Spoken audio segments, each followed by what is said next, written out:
Iraq camp closures could leave 100,000 displaced people homeless. Rapid closure of displacement camps in Iraq could leave more than 100,000 people without shelter in the middle of the coronavirus pandemic and as winter approaches, an aid group has warned.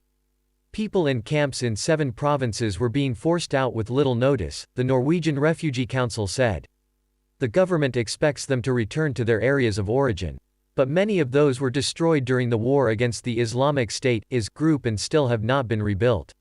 More than 6 million Iraqis fled their homes during the conflict, which officially ended in December 2017.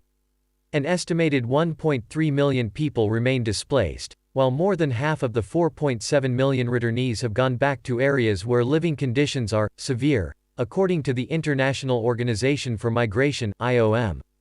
Record 50.8 million internally displaced, report why are more people fleeing home than ever before. Iraq's government began forcibly closing camps in August 2019. Although departures slowed considerably this year, due in part to the COVID-19 pandemic, it remains committed to shutting down all the camps. On Monday, the Norwegian Refugee Council (NRC) expressed extreme concern about the fate of thousands of families living in camps in Baghdad, Karbala, Diyala, Sulaymaniyah, Anbar, Kirkuk and Nineveh who were suddenly being made to leave.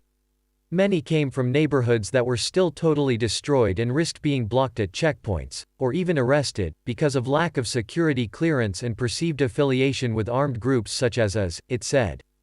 Closing camps before residents are willing or able to return to their homes does little to end the displacement crisis. On the contrary, it keeps scores of displaced Iraqis trapped in this vicious cycle of displacement, leaving them more vulnerable than ever, especially in the middle of a raging pandemic, NRC Secretary General Jan Egeland warned. So far, more than 600 households have left the NRC-managed Hammam al-Alil camp, which is one of the largest slated to close by next week. Alam, a 49-year-old woman from the city of Mosul living at the camp, said, "This is my home. Why would you force me out of my home?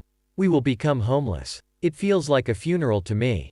Almost half of the people forced to leave camps in Baghdad and Karbala in the past few weeks have not been able to return to their areas of origin, according to the IOM.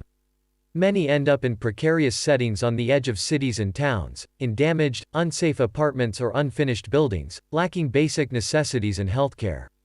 The NRC called on the Iraqi government to inform families of camp closures at least a month in advance so that they could make necessary arrangements, and to ensure coordination with their areas of origin so they were not turned away at checkpoints. Anything short of such measures will expose tens of thousands of displaced Iraqis to continued deprivation, rejection and violence, Mr. Egeland said.